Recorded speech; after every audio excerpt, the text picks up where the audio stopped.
Pernah nggak sih kalian bingung? Kenapa ya 10 perintah Allah yang kita hafal kok bisa beda urutannya sama versi teman kita yang dari tradisi lain?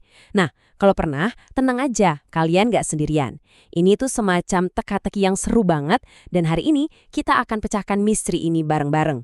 Oke, kita langsung aja ya ke pertanyaan utamanya. Coba saya tanya, manakah perintah yang pertama? Kayaknya gampang banget ya jawabnya. Tunggu dulu. Ternyata jawabannya itu sangat tergantung sama siapa yang kita tanya. Coba lihat ini. Kalau kita tanya seorang umat Yahudi, mereka akan bilang perintah pertama itu, akulah Tuhan Allahmu. Tapi kalau kita tanya ke teman kita yang Katolik atau Protestan, jawabannya bakal beda. Larangan punya Allah lain. Teksnya sama persis loh, tapi titik mulainya beda. Jadi, apa sih yang sebenarnya terjadi di sini? Nah, disinilah momen ahanya. Kunci buat ngerti semua ini tuh sebenarnya ada di satu fakta penting yang sering banget kita lupain. Yuk, kita lihat. Yap, bener banget. Di naskah Alkitab aslinya, pas Musa terima loh batu itu, sama sekali nggak ada nomor urut 1, 2, 3, dan seterusnya. Yang ada hanyalah serangkaian firman dari Tuhan.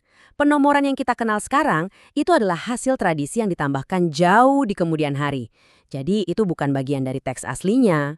Jadi bayangin deh jadi para rabi dan bapak gereja zaman dulu. Mereka punya tugas berat. Gimana caranya mengelompokkan sekitar 14-15 kalimat perintah ini jadi pas 10 firman atau dalam bahasa Ibrani disebut Aseret Hadibrot.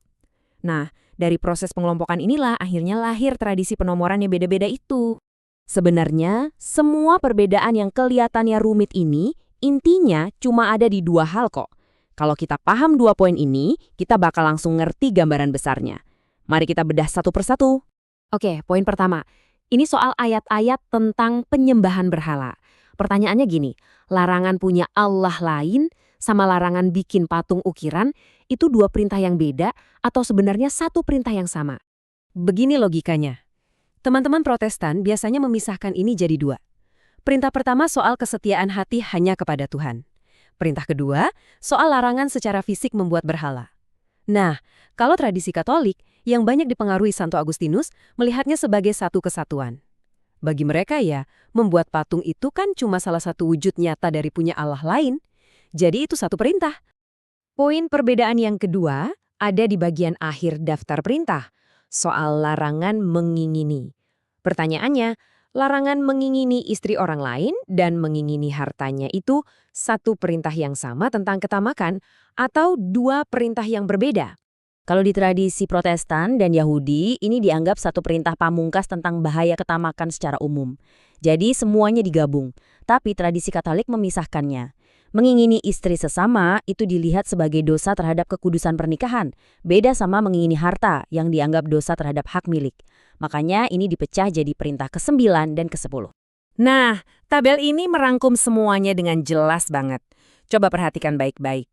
Isi firman di setiap kolom itu sama persis. Nggak ada satu kata pun yang ditambah atau dikurangi.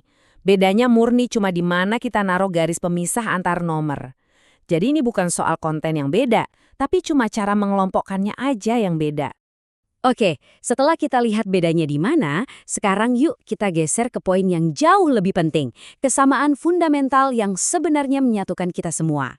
Ini yang menarik banget. Waktu Yesus ditanya mana perintah yang paling penting, beliau nggak sibuk bahas penomoran. Beliau langsung menusuk ke jantungnya. Kasihilah Tuhan dan kasihilah sesama. Inilah inti, inilah hati dari 10 perintah Allah.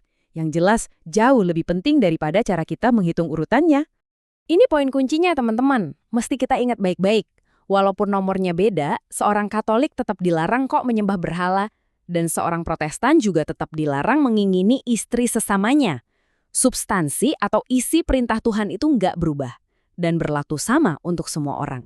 Jadi, mau nomornya gimana pun, semua tradisi ini berdiri di atas fondasi moral yang sama persis.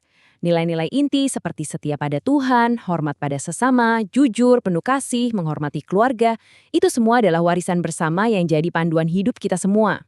Oke, jadi sekarang kita udah tahu kenapa ada perbedaan. Pertanyaan berikutnya adalah, terus gimana? Yuk, kita geser fokus kita dari sekedar tahu ke bagaimana kita menerapkannya dalam hidup. Jadi, kalau kita rangkum, perbedaan penomoran ini adalah hasil dari perjalanan sejarah yang alami. Karena di Alkitab aslinya, nggak ada nomor.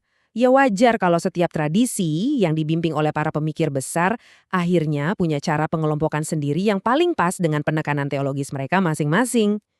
Jadi, daripada kita lihat perbedaan ini sebagai kesalahan yang harus didebatkan, gimana kalau kita lihat sebagai sebuah kekayaan tradisi? Ini justru nunjukin kalau ada banyak cara untuk memahami firman Tuhan. Setiap sudut pandang itu menawarkan wawasan yang unik, yang kalau digabung malah bikin pemahaman kita jadi lebih kaya dan utuh. Dan ini mungkin pertanyaan terakhir buat kita renungkan bareng-bareng.